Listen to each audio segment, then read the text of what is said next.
اعوذ باللہ من الشیطان الرجیم بسم اللہ الرحمن الرحیم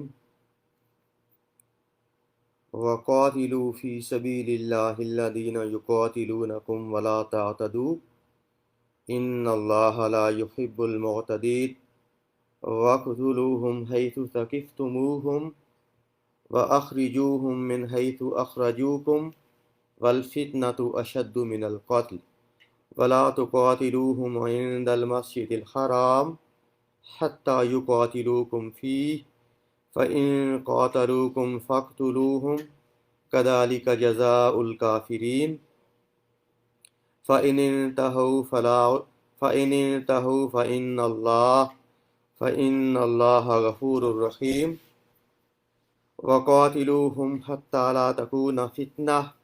وَيَكُونَ الدِّينُ لِلَّهِ فَإِنِ انْتَهُوا فَلَا عُدْوَانَ إِلَّا عَلَى الظَّالِمِينَ صدق اللہ العظیم رب اشرح لی صدری ویسر لی امری واحلل عقدۃ من لسانی یفقہوا قولی۔ ہم سورۃ البقرہ پڑھ رہے تھے، اور جس طرح پچھلی دفعہ عرض کیا تھا کہ سورۃ البقرہ کا تقریباً جو آخری نصف ہے اس کے اندر مختلف طرح کے جو احکامات ہیں وہ مذکور ہیں، اور آج کی جو آیات ہم نے پڑھی ہیں اس کے اندر جہاد کا ایک خاص حکم مذکور ہے۔ جہاد کا عام حکم نہیں سمجھے، بلکہ جہاد کا ایک خاص حکم اور ایک خاص سینیریو مذکور ہے، جس طرح ہم نے پڑھا وَقَاتِلُوا فِي سَبِيلِ اللَّهِ الَّذِينَ يُقَاتِلُونَكُمْ کہ تم قتال کرو، یعنی تم جہاد بالسیف جسے آپ کہتے ہیں، کہ تم قتال کرو اللہ تعالیٰ کے راستے میں، الَّذِينَ يُقَاتِلُونَكُمْ ان لوگوں سے جو تم سے قتال کرتے ہیں، یعنی جو لوگ تم سے لڑتے ہیں تم اللہ تعالیٰ کے راستے میں ان سے لڑو۔ اور یہ تو بڑی عام فہم بات ہے، اگر کوئی بندہ آپ سے لڑائی شروع کر دے تو آپ یہ تو انتظار نہیں کریں گے کہ وہ آپ کو قتل کر دے یا آپ کو نقصان پہنچا دے، ٹھیک ہے؟ آپ کو بھی یہ الاؤڈ ہے کہ آپ اس کی ایگریشن کا جواب ایگریشن سے دے سکتے ہیں، اور پوری دنیا کے اندر ایک قانون ہے کہ سیلف ڈیفینس، اگر آپ کو خطرہ ہے دوسرا آپ پہ حملہ آور ہے تو پوری دنیا کا اس کے اوپر ایک ہی قانون ہے کہ سیلف ڈیفینس کے اندر آپ اس کا جواب دے سکتے ہیں۔ یہ نہیں کہ آپ انتظار کرتے رہیں کہ وہ پہلے آپ کو کوئی نقصان پہنچا دے یا آپ کو مار دے پھر آپ خود عدالت کے اندر جائیں یا پولیس کے اندر جائیں، ایسا نہیں ہے۔ سیلف ڈیفینس کے اندر آپ کو اپنے آپ کو پروٹیکٹ کرنے کی اور اس پروٹیکشن میں دوسرے پہ حملہ کرنے کی اجازت دی گئی ہے۔ یہاں بنیادی طور پہ یہی بات کی گئی ہے، وَقَاتِلُوا فِي سَبِيلِ اللَّهِ الَّذِينَ يُقَاتِلُونَكُمْ کہ اللہ تعالیٰ کے راستے میں ان سے لڑو جو تم سے لڑتے ہیں، وَلَا تَعْتَدُوا لیکن اس قتل کرنے کے اندر، اس لڑائی کے اندر حد سے نہ بڑھو، ان اللہ لا يحب المعتدین کہ اللہ تعالیٰ بے شک اللہ تعالیٰ لا يحب ہرگز پسند نہیں کرتا المعتدین، معتد کہتے ہیں جو ہے وہ حد سے گزرنے والا، حد سے بڑھنے والا۔ اللہ تعالیٰ جو ہے حد سے گزرنے والوں کو پسند نہیں کرتے۔ اس آیت کے بارے میں ایک تو میں پہلے ایک کنفیوژن دور کر دوں کہ اس آیت کے اندر آپ نے دیکھا کہ حکم یہ ہے کہ آپ سے جو لڑے اس سے لڑیں آپ، تو کیا اس سے یہ مفہوم لڑتا ہے کہ جب تک اگلا لڑائی شروع نہ کر دے عام حالات کے اندر آپ اس سے لڑائی شروع نہ کریں؟ کیا اس سے یہ حکم نکلتا ہے؟ آپ دیکھتے ہیں کہ بعض دفعہ ایسا ہوتا ہے آپ کو پتہ چل جاتا ہے کہ اگلا مکمل آپ پہ حملے کی تیاری کر کے بیٹھا ہے، موقع کا انتظار کر رہا ہے، مثال کے طور پہ کہ آپ اس کے قابو آئیں اور وہ آپ پہ حملہ کر دے، یعنی وہ سارے جواز اپنی طرف سے پورے کر کے بیٹھا ہے، وہ یہ بھی انتظار نہیں کر رہا کہ پہلے آپ حملہ کریں گے، پہلے آپ لڑائی شروع کریں گے، وہ بس اس موقع کے انتظار کے اندر ہے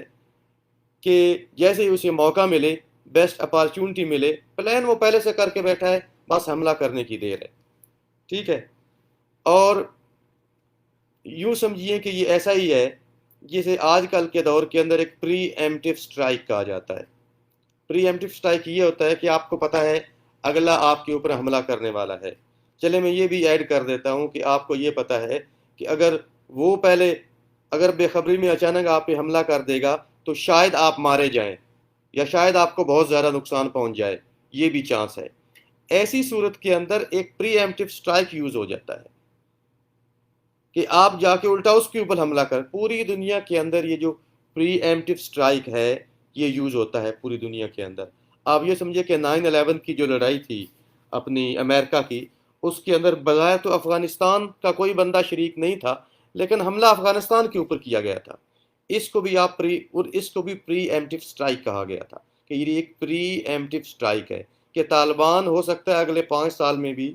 ان کے اوپر ڈائریکٹ حملہ کرنے کے قابل تو نہیں ہوتے، اور وہ ڈائریکٹ 9/11 کے اندر بھی ملوث نہیں تھے، پاکستان ملوث نہیں تھا، لیکن ایک پری ایمپٹیو سٹرائک انیشیٹ کر دیا گیا ان کے اوپر۔ تو دنیا کے اندر مثالیں ملتی ہیں کہ پری ایمپٹیو سٹرائک بھی کیا جا سکتا ہے اگر آپ کو پتہ ہے کہ اگلا آپ کے اوپر حملے کی تیاری کر کے بیٹھا ہے اور وہ کبھی بھی آپ پہ حملہ کر سکتا ہے، تو آپ اس کے اوپر جو ہے وہ حملہ کر سکتے ہیں۔ رسول اللہ صلی اللہ علیہ وسلم کے زمانے کے اندر دیکھیں کہ غزوہ تبوک، آپ کو پتہ ہے کہ رسول اللہ صلی اللہ علیہ وسلم کو اطلاع ملی، تبوک اس وقت ان کے ہاتھ میں تھا، یہ جو رومنز کے ہاتھ کے اندر، اہل روم کے ہاتھ کے اندر، کرسچنز کے ہاتھ کے، تو رسول اللہ صلی اللہ علیہ وسلم کو اطلاع ملی کہ ایک بہت بڑا لشکر اکٹھا کر رہے رومی اور تبوک کی طرف سے حملہ کریں گے۔ تو رسول اللہ صلی اللہ علیہ وسلم نے، آپ کو پتہ ہے کہ یہ رسول اللہ صلی اللہ علیہ وسلم نے صحابہ کرام کو اکٹھا کیا، لڑائی کا کوئی زمانہ نہیں تھا، مسلمانوں کی فصلیں، مدینہ آپ کو پتہ ہے ایگریکلچر ایریا تھا، مسلمانوں کی فصلیں پک چکی تھی، اس فصل کے اوپر پورے سال کی معیشت کا انحصار تھا، سارے سال جو کھانا پینا ہوتا تھا، اس وقت جو فصل تیار تھی، کھجوریں وغیرہ پکنے کے لیے تیار تھی، وہ پکتی تو سارا سال مسلمان کھاتے، اگر مسلمان وہ فصل نہ اتارتے تو سارا سال قحط پڑ سکتا تھا، بھوکے رہ سکتے تھے، اور یہ اطلاع بھی اچانک ملی تھی۔ تو رسول اللہ صلی اللہ علیہ وسلم نے صحابہ کرام کو اچانک کہا کہ ہم نے تبوک کے اوپر حملہ کرنا ہے، ٹھیک ہے، اور لوگوں کو اپنی تیار فصلیں چھوڑنی پڑی، جلدی جلدی تیاری کرنی پڑی۔ اس کی پوری تفصیل سورۃ توبہ کے اندر ہے، انشاءاللہ ہم بعد کے اندر پڑھیں گے۔ تو رسول اللہ صلی اللہ علیہ وسلم نے صحابہ کرام کو اچانک تیار کیا، اور رسول اللہ صحابہ کرام کو لے کے تبوک گئے بھی، لیکن جب رومن کو اطلاع ملی کہ رسول اللہ صلی اللہ علیہ وسلم اتنے صحابہ کرام کے ساتھ آ رہے ہیں، تو انہوں نے پھر لڑائی انیشیٹ کرنے کی جرت نہ کی اور بھاگ گئے۔ تو صرف میں آپ کو جدید دنیا کی وار سٹریٹجی کی بات نہیں کر رہا، بلکہ میں آپ کو رسول اللہ صلی اللہ علیہ وسلم کی عہد سے بھی مثال دے رہا ہوں کہ پری ایمپٹیو سٹرائک کی بھی اجازت ہے۔ تو اس آیت سے جو میں نے پڑھی ہے، اس سے یہ نہیں سمجھیے گا کہ پری ایمپٹیو سٹرائک جو ہے وہ الاؤڈ نہیں ہے۔ میں دوبارہ آیت پڑھ دوں کہ وَقَاتِلُوا فِي سَبِيلِ اللَّهِ، کہ اللہ تعالیٰ کے راستے کے اندر تم لڑو، کن سے؟ الَّذِينَ يُقَاتِلُونَكُمْ، جو تم سے لڑتے ہیں، یعنی آیت کے اندر، اس آیت کے اندر یہ کہا گیا ہے کہ انہی سے لڑو، ان سے لڑو جو تم سے لڑتے ہیں، تم اللہ تعالیٰ کے راستے میں ان سے قتال کرو، ان سے جنگ کرو، ان سے جہاد کرو۔ اب آپ کہیں گے پھر یہاں یہ کیوں کہا گیا تھا؟ صرف اتنا کہتے وَقَاتِلُوا فِي سَبِيلِ اللَّهِ، صرف اتنا کہہ دیا جاتا، یہ کیوں کہا گیا کہ وَقَاتِلُوا فِي سَبِيلِ اللَّهِ الَّذِينَ يُقَاتِلُونَكُمْ، کہ ان سے لڑو جو تم سے لڑتے ہیں؟ صرف یہ کہہ دیتے وَقَاتِلُوا فِي سَبِيلِ اللَّهِ وَلَا تَعْتَدُوا، کہ اللہ تعالیٰ کے راستے میں قتال کرو اور حد سے نہ گزرو، یہ کہہ دیا جاتا۔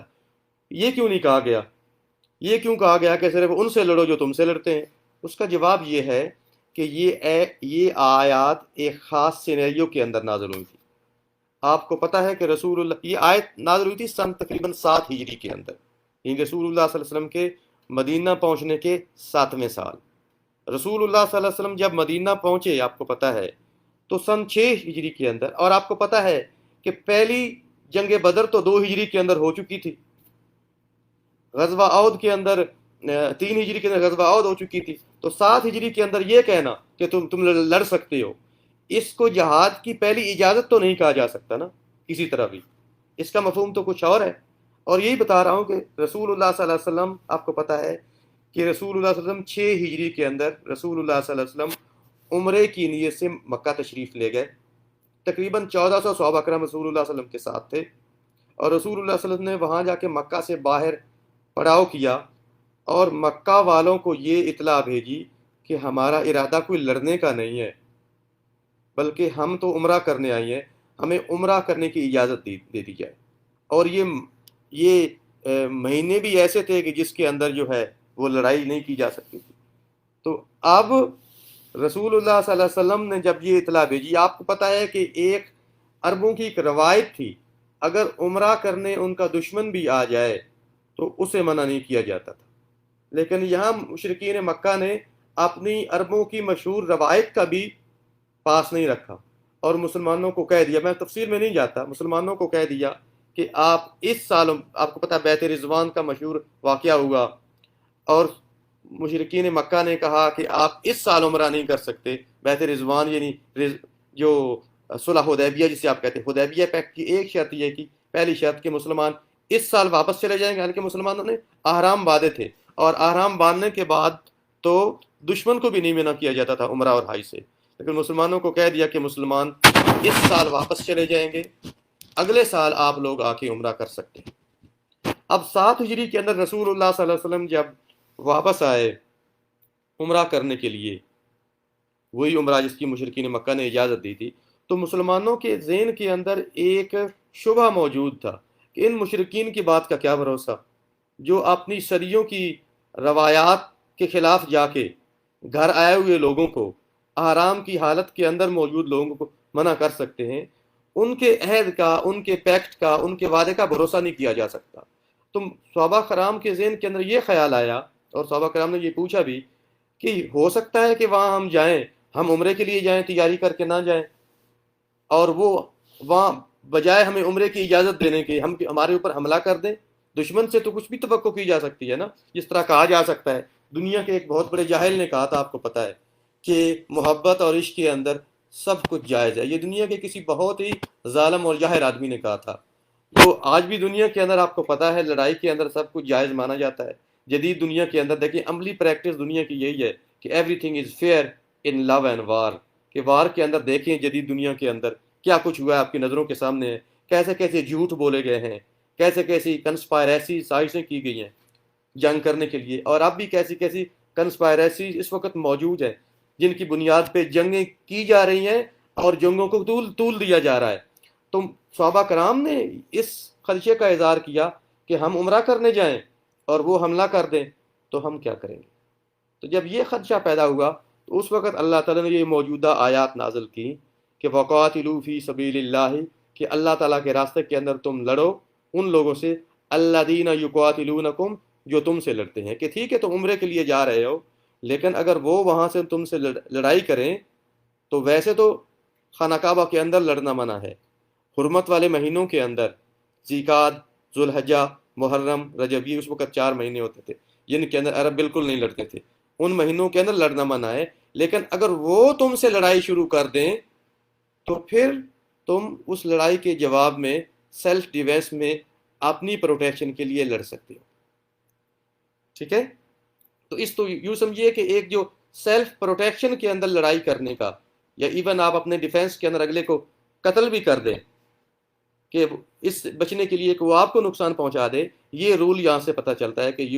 اس رول کی تائید جو ہے وہ قرآن مجید بھی کرتا ہے، بلکہ قرآن مجید تو بالکل آپ کو پتہ ہے قرآن مجید ان رول سے بننے سے پہلے کا ہے۔ لیکن ایک بات کی چیز فرما دی کہ وَلَا تَعْتَدُوا،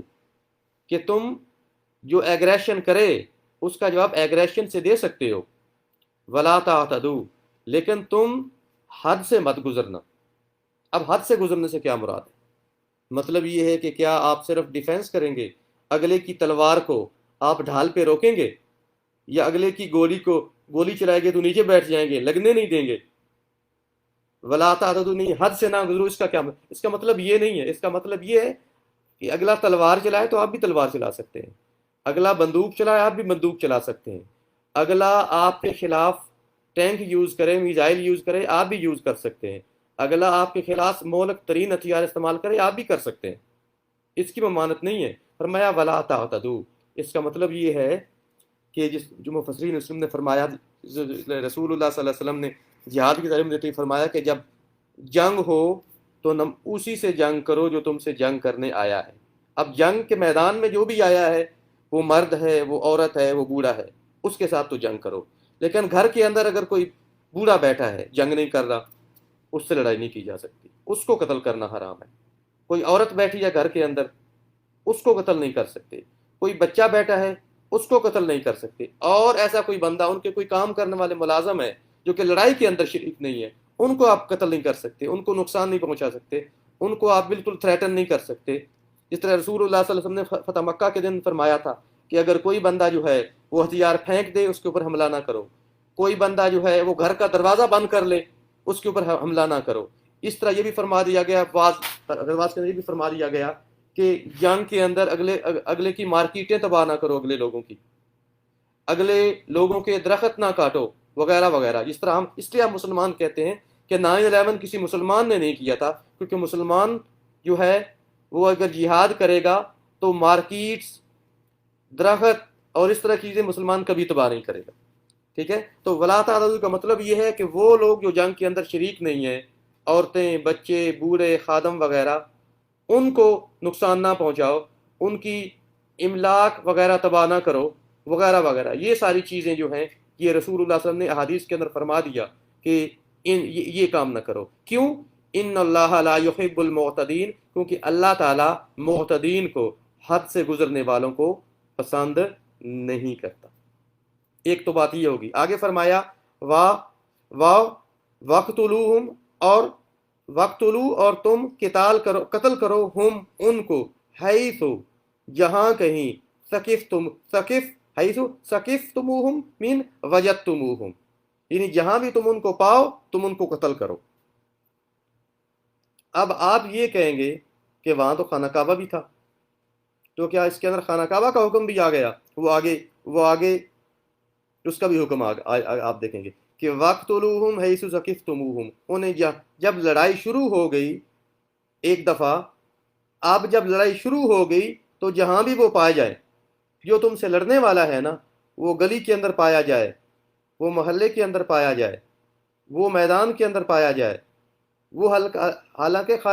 خانہ کعبے کے اندر بھی پایا جائے، چونکہ لڑائی اس نے شروع کی ہے، ہتھیار اس نے اٹھائے ہیں، تو اب تم اس کو قتل کر سکتے ہو، کیونکہ لڑائی پہلے اس نے شروع کی ہے۔ وقتلوہم حیث ثقفتموہم، تم انہیں جہاں پاؤ قتل کر دو، یعنی جو جنگ کرنے والا ہے، ایک ایکٹیو وار کے اندر ملوث ہے، وہ جہاں بھی پایا جائے لڑائی کے دوران اسے قتل کر ہم، اور انہوں نے نکالو، من حیث جہاں سے، اخرجو انہوں نے نکالا، کم، آپ کو پتا ہے مسلمانوں کو مکہ سے نکالا گیا تھا۔ ٹھیک ہے، مسلمانوں کو مکہ سے نکالا گیا تھا، پہلے مسلمان حبشہ گئے، پھر مکہ سے نکلنا پڑا، تو فرمایا کہ وَأَخْرِجُوهُمْ مِنْ حَيْثُ أَخْرَجُوكُمْ، اور تم انہیں وہاں سے نکال دو جہاں سے جہاں سے انہوں نے تم کو نکالا تھا، یعنی اگر انہوں نے تمہارے مال اور گھروں سے تمہیں بے دخل کیا تھا تو اب تم بھی انہیں ان کے مال اور گھروں سے بے دخل کر سکتے۔ مطلب لڑائی کے اندر جو کوئی آپ کے ساتھ کرے، اگر اگلا قتل تک موقوف ہے تو آپ بھی صرف قتال کریں گے، اگلا آپ کی جائیدادیں چھین رہا ہے آپ بھی جائیداد چھین سکتے ہیں، اگلا جو ہے وہ املاک پہ قبضہ کر رہا ہے آپ بھی کر سکتے ہیں۔ اور آپ کو پتہ ہے کہ آج کل پوری دنیا کے اندر جہاں لوگوں نے جہاں جھوٹی لڑائی بھی انڈیوس کی ہے، وہاں سے لوگوں کے ریسورسز لوٹے ہیں، مال لوٹا ہے، جائیدادیں لوٹی ہیں، ہر چیز لوٹی ہے، آپ کو پتہ ہے۔ فرمایا وَأَخْرِجُوهُمْ مِنْ حَيْثُ أَخْرَجُوكُمْ، اور جہاں سے انہوں نے تمہیں نکالا تھا تم بھی انہیں وہاں سے نکالو۔ اور تم ایسا کیوں کرو گے؟ اب سوال تو یہ پیدا ہوتا ہے، اس لیے کہ وَالْفِتْنَةُ، جو فتنہ ہے، اشد، وہ زیادہ سخت ہے، من القتل، قتل سے، جو فتنہ ہے وہ قتل سے زیادہ سخت ہے۔ اب یاد رکھیے گا، قتل ہوتا ہے اگلے بندے کو جان سے مار دینا۔ مشرکین مکہ نے مسلمانوں کو اوورال مکی زندگی کے اندر جان سے بہت کم مارا تھا، زیادہ کیا کیا تھا؟ ایک تو اپنے شرک پہ جمے رہے تھے، یعنی اسلام قبول نہیں کیا تھا، حق کو قبول نہیں کیا تھا، حالانکہ ان کی اکثریت سمجھ تھی کہ رسول اللہ صلی اللہ علیہ وسلم جو ہیں وہ حق پہ ہیں۔ ولید بن مغیرہ، ابو جہل وغیرہ، ان لوگوں کو پتہ تھا، اور اس کی بہت مثالیں موجود ہیں، ہم ڈیٹیل میں نہیں جائیں گے اس وقت یہاں، پھر کبھی موقع کے اوپر جائیں گے۔ ان لوگوں کو پتہ تھا کہ رسول اللہ صلی اللہ علیہ وسلم اللہ تعالیٰ کے سچے نبی ہیں، لیکن اس کے باوجود نہیں مانا، اور اپنے شرک کے اوپر جمے رہے اپنی ہٹ درمی کی وجہ سے، اس وجہ سے کہ اگر محمد صلی اللہ علیہ وسلم کو نبی مان لیا تو سرداری ہمارے پاس نہیں رہے گی۔ حالانکہ اگر عقل مند ہوتے تو یہ ذہن میں رکھتے کہ سرداری کس کے پاس ہمیشہ رہی ہے، سرداری تو کسی کے پاس بھی 15 20 30 50 سال 80 100 سال اس سے زیادہ کسی کے پاس نہیں رہی۔ آپ پچھلے تقریباً 100 سال کے اندر دیکھیں تو کتنی سپر پاورز بدلی ہیں۔ ارلی 1920s کے اندر سپر پاور کون تھی دنیا کی؟ یو کے تھا۔ اس کے بعد کون آیا؟ جرمنی آیا۔ اس کے بعد کون آیا؟ یو ایس آیا۔ اب یو ایس بھی ڈوب رہا ہے۔ تو 100 سال کے اندر 4 سپر پاورز تو آپ نے ڈوبتے دیکھی ہیں، ٹھیک ہے؟ اور آپ دیکھ لیں کہ یہ سپر پاورز بھی جو بھی ریجنز تھیں، یہ آج کل کی جدید دنیا کے اندر بھی اتنے زیادہ سب کچھ ہونے کے باوجود اپنے آپ کو ہمیشہ برقرار نہیں رکھی تھی۔ اسی طرح کی سرداری ان لوگوں کے پاس بھی تھی۔ وہ کہتے تھے اگر محمد صلی اللہ علیہ وسلم کو مان لیا تو اس کا مطلب یہ ہے کہ یہ جو سپر پاور جو ہے نا وہ پھر مسلمان بن جائیں گے، یا کوئی اور کسی اور رسول اللہ علیہ وسلم کی ان کی جماعت کے پاس بنی جائے گی ہمارے پاس۔ حالانکہ اگر وہ عقل مند ہوتے تو اگر یہ دیکھیے رسول اللہ صلی اللہ علیہ وسلم کے بعد یہی سپر پاور صحابہ کرام بنے تھے، ابو بکر، عمر، عثمان، علی اور باقی صحابہ کرام رضوان اللہ علیہم اجمعین۔ تو اگر وہ ایمان لاتے تو وہ بھی آبویسلی اس اختیار کو، اس سرداری کو، اس کے اندر وہ حصہ دار ہوتے، لیکن انہوں نے عقل مندی نہیں کی، اپنی حد اور ضد کے اوپر جمے رہے اور شرک کے اوپر جمے رہے اور حق کو قبول نہیں کیا۔ اس کا نقصان کیا ہوا یاد رکھیے، اس کا نقصان یہ ہوا اگر وہ چپ کر کے حق کو سمجھ تو لیا تھا، ابو جہل، ولید بن مغیرہ وغیرہ جب انہیں اسلام سمجھ آ گیا تھا، اگر وہ اسلام کو قبول کر لیتے، باقی لوگوں کو کہتے ہیں کہ محمد صلی اللہ علیہ وسلم ہمیں پتہ ہے کہ یہ اللہ تعالیٰ کے سچے نبی ہیں، اگر قبول کر لیتے نہ جنگ احد ہوتی، نہ مسلمان تنگ ہوتے، نہ آپ کو پتہ ہے کچھ لوگوں کو شہید کیا گیا تھا ہجرت سے پہلے، نہ مسلمانوں کو سخت حالات کے اندر حبشہ جانا پڑتا گھر بار چھوڑ کے، نہ آپ کو پتہ ہے مکے وقت مسلمانوں کو ہجرت کری۔ آپ کو پتہ ہے کہ حضرت مصعب بن عمیر رضی اللہ عنہ جب ہجرت فرما رہے تھے مدینہ کی طرف تو راستے میں انہیں پکڑ لیا تھا مشرکین مکہ نے، آپ کو پتہ ہے، اور وہ اتنے امیر تھے کہ مکے میں شاید ان سے امیر بندہ کوئی نہیں تھا۔ تو مشرکین مکہ انہوں نے کہا میری ساری دولت لے لو اور مجھے جانے دو۔ جان بچانے کے لیے نہیں کیا تھا، ایمان بچانے کے لیے کیا تھا۔ تو ساری اپنی دولت دے دی تھی اور غریب آدمی بن کے مدینہ چلے گئے، یعنی لوگ تنگ ہو گئے، لوگوں کا مال دولت لوٹا، لوگوں کے رشتہ دار چھوٹے۔ پھر جنگ بدر ہوئی۔ جنگ بدر میں آپ دیکھیں بھائی بھائی کے سامنے تھا اور بیٹا بیٹے کے سامنے تھا، اور آپ کو پتہ ہے عتبہ بن ربیعہ کا بیٹا ولید مسلمان تھا، اور عتبہ بن ربیعہ اور اس کا بھائی شیبہ اور یہ لوگ جو تھے یہ مشرکین، عتبہ بن ربیعہ جو ہے وہ مشرکین کا سردار تھا، ادھر ان کا بیٹا تھا وہ مسلمانوں کی طرف تھا۔ اور رسول اللہ صلی اللہ علیہ وسلم کے سگے داماد ابو العاص حضرت زینب رضی اللہ عنہ کے شوہر وہ مشرکین کی طرف تھے۔ حضرت ابوبکر صدیق کے بیٹے عبد الرحمن بن عوف رضی اللہ عنہ اس وقت تک مسلمان نہیں ہوئے تھے، وہ کافروں کی طرف سے۔ حضرت عمر رضی اللہ عنہ کے سگے ماموں صرف یہ نہیں کہ کافروں کی طرف تھے، حضرت عمر رضی اللہ عنہ نے غزوہ بدر کے اندر اپنے سگے ماموں کو جو مشرک تھے ان کو قتل کیا تھا، اور ایسے کئی ہے آپ کو نظر آئیں گے۔ تو یہ اگر ابو جہل وغیرہ اگر عقل مندی کرتے، صحیح عقل مندی کرتے، اگر ان کا عقل اپنا صحیح مکمل ہوتا، اسلام قبول کر رہے تو اسلام تو آخر غالب ہونا ہی تھا۔ اگر وہ اسلام قبول کر لیتے نہ جنگ احد ہوتی، نہ جنگ بدر ہوتی، نہ غزوہ خندق ہوتا، اور یہ سارے اس کا مطلب ہے یہ جو کہا گیا کہ والفتنۃ اشد من القتل، یہ ان کا شرک کے اوپر قائم رہنا اس نے اتنے بڑے فتنے کو جنم دیا کہ ایک دو قتل تو بہت تھوڑی سی بات ہے، کہ ان لوگوں کے فتنے کی وجہ سے، شرک پہ جمے رہنے کی وجہ سے آپ کو پتہ ہے کہ اتنی جنگیں ہوئی، اور اگلے تقریباً جو ہے 12-13 سال لگاتار آپ کو پتہ ہے فتح مکہ تک، بلکہ اس کے بعد بھی جنگیں ہوتی رہی مسلمانوں اور مشرکین کے درمیان، اور مسلمانوں اور یہودیوں کے درمیان بھی، جس کی وجہ آپ کو پتہ ہے یہودیوں کو بھی ہیلپ کرنے والے یہ مشرکین مکہ ہوتے تھے، ساز باز کر کے مسلمانوں کو تنگ کرتے تھے، اور بعد میں آپ کو غزوہ خیبر وغیرہ ہوا، یا غزوہ خندق کے اندر بھی دیکھ لیں۔ تو مطلب یہ ہے کہ اسی لیے مفسرین نے کہا ہے کہ یہاں فتنہ سے کا ایک معنی ہے کہ وشرک اشد من القتل، والفتنہ تو اشد من القتل کا مطلب ہے کہ وشرک اشد من القتل، کہ شرک جو ہے وہ قتل سے زیادہ شدید ہے۔ اگر آپ کے سامنے حق بات آ جاتی ہے، یاد رکھیے آج کل کے دور کے اندر بھی آپ کے سامنے حق بات ہے، اور اگر حق بات کو آپ تسلیم نہیں کر رہے تو اس کی وجہ سے کتنے کتنے مفاسد ہوں گے، نقصانات ہوں گے، لڑائیاں ہوں گی، جنگیں ہوں گی۔ یہ آپ جدید دنیا کے اندر بہت ساری ایگزامپلز ہیں، میں آپ کو اس سے زیادہ ایگزامپل نہیں دینا چاہتا، ٹھیک ہے، کیونکہ ٹائم کی کمی ہے۔ تو آپ دیکھ لیں کہ جو کہا گیا ہے یہاں کہ فتنہ سے مراد ایک تو شرک ہے، ان کا شرک کے اوپر جمے رہنا یہ ایک بہت بڑا فتنہ تھا، اور یہ قتل سے زیادہ بڑا فتنہ تھا۔ اس نے کہیں جنگوں کو جنم دیا، ماؤں سے ان کے بیٹے چھینے گئے، با باپوں سے ان کی اولاد چھینی گئی، وغیرہ وغیرہ، یہ ساری چیزیں۔ دوسرا اس کا معنی یہ بیان کیا گیا ہے کہ ایک تو یہ تھے کہ وہ خود جو ہے وہ شرک کے اوپر جمے تھے، دوسرا یہ تھا کہ جو لوگ مسلمان ہو چکے تھے ہر طرح کوشش کرتے تھے کہ وہ اسلام چھوڑ کے دوبارہ کفر کی طرف آ جائیں۔ آپ کو پتہ ہے کہ انہوں نے حضرت سمیہ وغیرہ رضی اللہ عنہا، آپ کو پتہ ہے ان کو شہید کیا گیا تھا، ان کے شوہر کو شہید کیا گیا تھا۔ حضرت بلال رضی اللہ عنہ کے اوپر آپ کو پتہ ہے کیا کیا گیا تھا۔ آپ عرب کی گرمی کو آپ لوگ زیادہ جانتے ہیں، چاہے آپ اے سی میں ہوتے ہیں، باہر تو جاتے ہیں، باہر آپ کو پتہ ہے کہ یہاں 60 تک بھی جاتا ہے۔ 60 کا ٹمپریچر ہو، دوپہر کا ٹائم ہو، جب پلاسٹک بھی جل جاتا ہے، سخت ریت کے اوپر ایک بندے کو لٹا دیا جائے،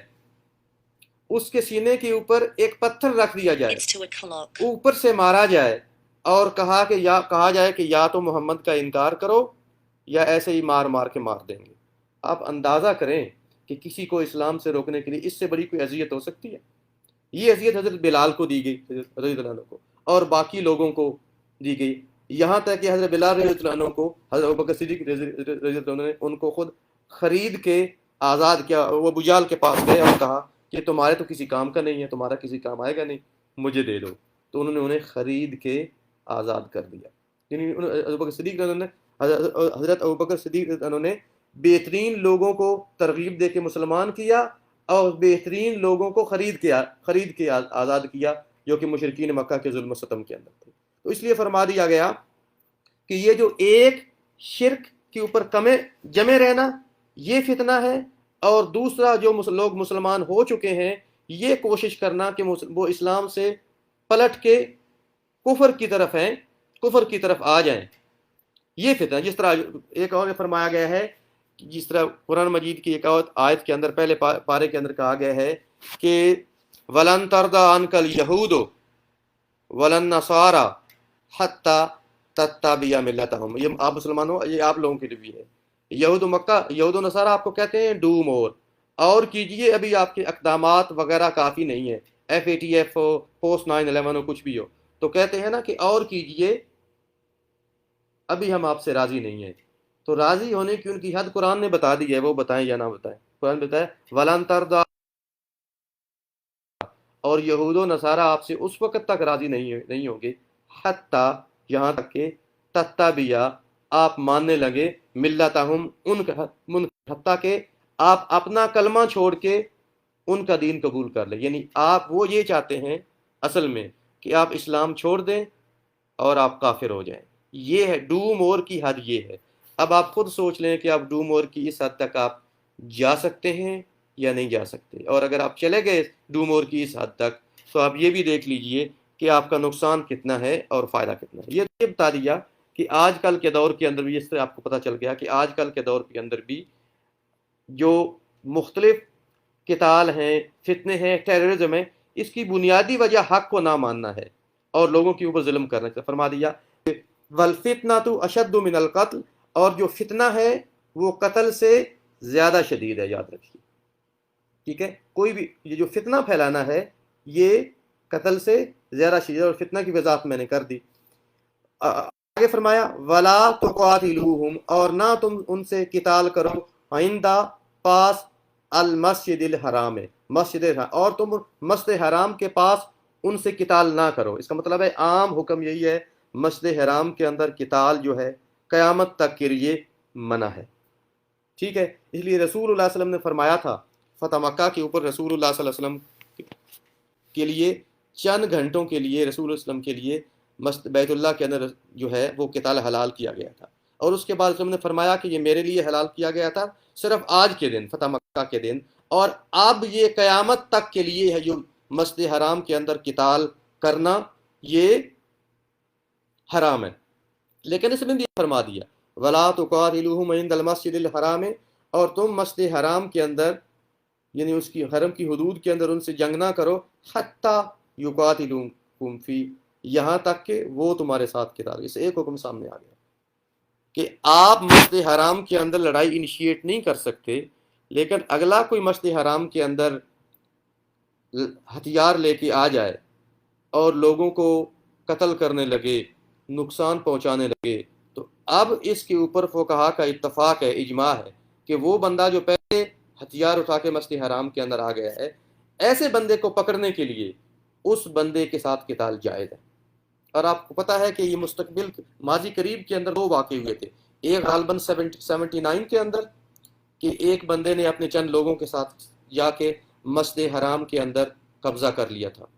اور ایک غالباً 86 یا 87 کے اندر، میں کسی کا نام نہیں لینا چاہتا کون تھے، یہ دو واقع ہوئے تھے، اور ان واقعے کے بعد تمام فقہا سے دلیل لے گئی، فقہا سے فتویٰ حاصل کیا گیا تھا کہ ان لوگوں کو نکالنے کے لیے وہ حاجیوں کو ادھر مار رہے ہیں، حج موقوف کر دیا ہے، طواف موقوف کر دیا ہے، سب کچھ ختم ہو گیا ہے، تو اب علماء کرام نے فتویٰ دیا تھا کہ ان لوگوں کو پکڑنے کے لیے ہتھیار اٹھانا جائز ہے، اور پھر ان کو وہاں سے طریقے کے ساتھ میں تفصیل کے اندر جو نکالا گیا تھا۔ اس کے جواب میں کچھ لوگ یہ کہتے ہیں کہ نہیں، ہم تو جناب احتجاج کر رہے تھے، صرف ہم قتال نہیں کر رہے تھے۔ حالانکہ یہ بات یہ ہے کہ اگر صرف پہلی بات یہ، اگر کوئی وہاں صرف احتجاج کر رہا تھا، پہلے احتجاج کی طرف بعد میں، اگر کوئی صرف احتجاج کر رہا تھا تو پھر ان کے پاس ہتھیار کہاں سے آ گیا، پہلی بات یہ، اور پھر لوگوں کو یرغمال کیسے بنا دیا گیا،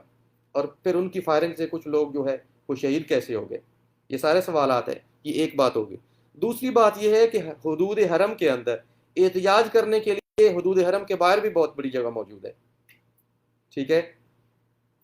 اس کے ارد جدہ ہے، ادھر طائف ہے، بڑی چیزیں احتجاج کرنے کے لیے کیا صرف حدود حرم ہے؟ قرآن نے صاف کہا گیا ہے کہ الحج اشہر معلومات، حج کے مہینے معلوم ہے، فمن فرض فیہن الحج، تو جس کسی کا کے اوپر حج فرض ہو گیا ان مہینوں کے اندر، فلا رفث، تو اس کے اندر کوئی ایسا کام نہیں کرنا، بے پردگی نہیں ہے، ولا فسوق، کوئی گناہ نہیں ہے، ولا جدال، اور نہ کسی قسم کا لڑائی جھگڑا ہے۔ تو کوئی بھی وہاں ایسا کام کرنا سوائے حج کے، یعنی ان دنوں کے اندر یاد رکھیے صرف حج جائز ہے اور کچھ جائز نہیں ہے، یا صرف عمرہ جائز ہے اور کچھ جائز نہیں ہے، تو وہاں اگر کوئی بندہ کوئی بھی ایسا کام کرے جس سے لڑائی کا خدشہ ہو، تو آپ اگر وہاں احتجاج کر رہے ہیں مثال کے طور پہ، تو میں یہ نہیں کہہ رہا کہ آپ اگر کوئی چیز غلط لگتی ہے تو چلیں یہ آپ کی بات مان لیتے ہیں، احتجاج کر لیں، لیکن کیا حدود حرم کے اندر ہوگا؟ قرآن نے کہا کہ ولا جدال فی الحج، آپ وہاں کوئی ایسا کام نہیں کر سکتے جس سے کوئی لڑائی ہو۔ آپ عمرہ حج کرنے آئے ہیں، عمرہ حج کیجئے، کس نے منع کیا ہے؟ حدود حرم کے اندر نہ احتجاج جائز ہے، نہ کوئی ایسی بات جائز ہے، نہ ایسی کوئی نیت تک جائز ہے، یاد رکھیے۔ تو اب کیونکہ جو لوگ 79 یا 86 کے اندر وہاں آئے تھے، تو اسی آیت کی بنیاد پہ پھر فقہا نے فتویٰ دیا کہ ان کو وہاں سے نکالنا جائز ہے، ورنہ پھر تو وہ قبضہ کر لیتے، اور وہاں آپ کو پتہ ہے کہ لڑائیاں بھی ہوئیں اور وہاں لوگ مارے بھی گئے حاجی، کیونکہ اگر دروازے بند کر دیں، لوگ پریشان ہو جائیں، نکلنے کی کوشش کریں، تو پھر کیا ہوگا بتائیے۔ خیر، اصل میں بتانا یہ مقصد تھا کہ حرم کی حدود کے اندر آپ کو پتہ ہے وہاں درخت کاٹنا ناجائز ہے، کانٹے کاٹنا جائز ہے، کسی جانور کو مارنا جائز ہے، کسی بھی چیز کو وہاں آپ نہیں مار سکتے حدود حرم کے اندر، ٹھیک ہے۔ قتال کرنا یا ایسا کوئی کام کرنا جو کہ لڑائی کی طرف لے جائے وہ تو دور کی بات ہے نا، وہاں تو آپ کو یہ چھوٹے چھوٹے کام کرنے، اور تو حالت آرام کے اندر آپ کو پتہ ہے جان بوجھ کے آپ کا اپنا بال ہے آپ کو اکھاڑنے کی اجازت نہیں ہے، جب آپ کو اپنا بال اکھاڑنے کی اجازت نہیں ہے حدود حرم کے اندر، تو آپ کسی کی حکومت کو گرانے کی وہاں، تو اس لیے کہہ رہا ہوں کہ حدود حرم کے اندر اپنا بال بھی اکھیڑیں تو اس کے بدلے میں آپ کو اس کی صدقہ دینا پڑتا ہے، کیے جائے کہ آپ کوئی ایسا کام کریں جو کہ لڑائی کی طرف لے جائے۔ تو اس لیے فرما گیا کہ وا تقاتلوہم عند المسجد الحرام حتی یقاتلوکم فی، اور مسجد حرام کے اندر ان سے قتال مت کرو یہاں تک کہ وہ تم سے قتال کریں. فَإِن قاتل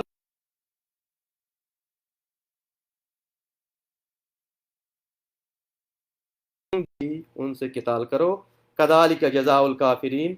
کافروں کی یہی جزا ہے. اس میں یہ بھی بتا دیا گیا کہ جو اس طرح کا حرم کی حدود کے اندر کوئی ایسا کام کرتا ہے جو کہ لڑائی کی طرف لے جاتا ہے، تو اس نے کافروں والا طرز عمل اختیار کیا ہے، اس نے مسلمانوں والا طرز عمل اختیار نہیں کیا. کیونکہ مسلمانوں کو تو وہ ایک ایسی جگہ بتائی گئی ہے جہاں آپ اپنا بال بھی نہیں اکھیڑ سکتے، تو وہاں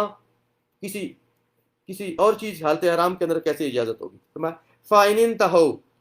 اور پس اگر وہ باز آ جائیں، فَإِنَّ اللَّهَ غَفُورٌ الرحیم، تو اللہ تعالیٰ بخش ہے. یعنی اگر آپ نے لڑائی کے جواب میں لڑائی کے بعد اگر وہ ہتھیار ڈال دیں تو اب اللہ تعالیٰ ان کا وہ گناہ بخش سکتا ہے جو انہوں نے وہاں لڑائی برپا کر کے لڑائی شروع کر کے کیا تھا. لیکن اگر گورنمنٹ نے اس چیز کی سزا دینا چاہے کہ انہوں نے یہ غداری کیوں کی تھی، وہاں ہتھیار کیوں نہیں اٹھائے تھے، تو گورنمنٹ کو البتہ اجازت ہے اس بات کی. لیکن اگر وہ توبہ کر لیں سچے دل سے کہ انہوں نے حرم کے اندر لڑائی کیوں شروع کی، تو اللہ تعالیٰ ان کی توبہ کو قبول کر سکتا ہے. البتہ جو ہے رولز اینڈ ریگولیشن جو ہیں ان کا معاملہ اس سے علیحدہ ہے. اس کی سزا دی بھی جا سکتی ہے اور یہ حکومت کی مرضی ہے، اس کو معافی کر سکتی ہے حکومت. اچھا، اب اگلی آیت میں نہیں کروں گا کیونکہ اگلی آیت کے اندر تفصیل ہے. میں ایک چیز بیان، جس طرح میں نے بتایا کہ کہ ان آیات کے اندر یہ جہاد کا پہلا حکم نہیں ہے، کیونکہ 7 ہجری کی آیات ہے، اور اس سے پہلے آپ کو پتہ ہے غزوہ احد، غزوہ خندق، غزوہ احزاب وغیرہ ہو چکے تھے، اور غزوہ بدر، غزوہ احد اور غزوہ یہ جو احزاب ہے، غزوہ خندق وغیرہ ہو چکے تھے. تو اس کا مطلب ہے کہ ان آیات کے اندر صرف یہ بتایا گیا کہ اگر حرم کے اندر تم سے کوئی لڑائی کرے تو تم اس کا جواب دے سکتے ہو، یہ کہا گیا. اور اگر کوئی لڑائی اگر لڑائی ختم ہو جائے تم بھی ہتھیار رکھ دو، خود لڑائی وہاں انیشیٹ نہ کرو. اس لیے اس بات پہ اتفاق ہے کہ پہلا حکم جو نازل ہوا تھا نا جہاد کے بارے میں، وہ تھا سن 1 ہجری کا، اور وہ ہے کہ جب رسول اللہ صلی اللہ علیہ وسلم مکہ سے ہجرت کر کے مدینہ کی طرف آ رہے تھے. جب رسول اللہ صلی اللہ علیہ وسلم نکل رہے تھے تو اس کو روایت کیا حضرت عبداللہ ابن مسعود نے، وہ فرماتے ہیں کہ رسول اللہ صلی اللہ علیہ وسلم لما اخرج النبی صلی اللہ علیہ وسلم من مکہ، جب رسول اللہ مکہ سے نکلے تو اس وقت حضرت بکر صدیق نے فرمایا کہ اخرجوا نبیہم، کہ ان لوگوں نے اپنے نبی کو گھر سے نکال دیا. انا للہ و انا الیہ راجعون لیہلکن، اللہ تعالیٰ ان کو ہلاک کرے گا. تو ابن عباس فرماتے ہیں کہ اس وقت آیت نازل ہوئی کہ اوذن للذین یقاتلون بانہم ظالمون وان اللہ علی نصرہم لقدیر. تو اس وقت یہ پہلی آیت نازل ہوئی فتح کیا ہجرت مکہ کے موقع پہ کہ اوذن للذین یقاتلون، کہ ان کو اجازت دی جاتی ہے جن کے ساتھ قتال کیا جاتا ہے، یعنی وہ مسلمان جن کے ساتھ قتال کیا جاتا ہے ان کو اجازت دی جاتی ہے کہ اب وہ بھی جہاد کر سکتے ہیں، اور اللہ تعالیٰ ان کی مدد کے اوپر قدیر ہے. تو پہلی آیت جو نازل ہوئی جہاد کی اجازت کے بارے میں مسلمانوں کو مکہ، کیونکہ مکہ کے اندر تو فرمایا تھا کفو ایدیکم، اپنے ہاتھوں کو روکے رکھو، کوئی مارے بھی تو جواب نہ دو. لیکن ہجرت جب ہوئی تھی رسول اللہ صلی اللہ علیہ وسلم جب مکے سے نکلے تو اس وقت آپ صلی اللہ علیہ وسلم کو یہ اجازت دی گئی حج، سورۃ حج کی 39ویں آیت کے اندر کہ اوذن للذین یقاتلون بانہم ظالمون، کہ جن لوگوں سے لڑائی کی جاتی تھی، جن کے اوپر ظلم کیا جاتا تھا، انہیں یہ اجازت دی جاتی ہے کہ وہ بھی اب جہاد کر سکتے ہیں. اس لیے کہ ان کے اوپر ظلم کیا گیا. وَأَنَّ اللَّهَ عَلَىٰ نَصْرِهِمْ لَقَدِيرٌ، اور اللہ تعالیٰ ان کی جو مدد کے اوپر اللہ تعالیٰ قدرت رکھتا ہے. اور آپ دیکھ رہے ہیں کہ اللہ تعالیٰ نے کیسے مدد کی غزوہ بدر کے اندر، اور اللہ تعالیٰ نے مسلمانوں کو فتح یاب کیا. تو اب جو ہے زوم سے، لیکن یہاں چند آخری منٹس ہیں جو ہیں.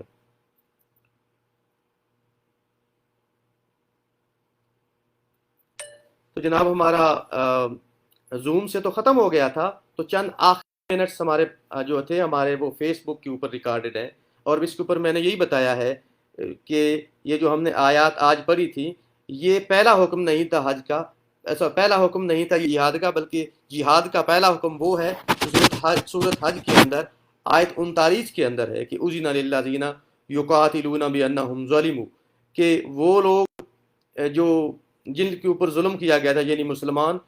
کیونکہ ان کے اوپر ظلم کیا گیا تھا اس لیے انہیں آپ مشرکین مکہ کے ساتھ یا باقی لوگوں کے ساتھ یاد کی اجازت ہے۔ وان اللہ علی نصرہم لقدیر، اور اللہ تعالیٰ ان کی مدد کی قدرت رکھتا ہے۔ اور آپ دیکھتے ہیں کہ اللہ تعالیٰ نے ان کی مدد مسلمانوں کی کیسی کی کہ 2 ہجری کے اندر مسلمانوں کے پاس کچھ بھی نہیں تھا، مشرکین مکہ ادی قوت کے اندر، جنگی قوت کے ان سے زیادہ تھے، لیکن فتح مسلمانوں کو نصیب ہوئی۔ تو اللہ تعالیٰ ہمیں جو ہے ان آیات کو پڑھنے،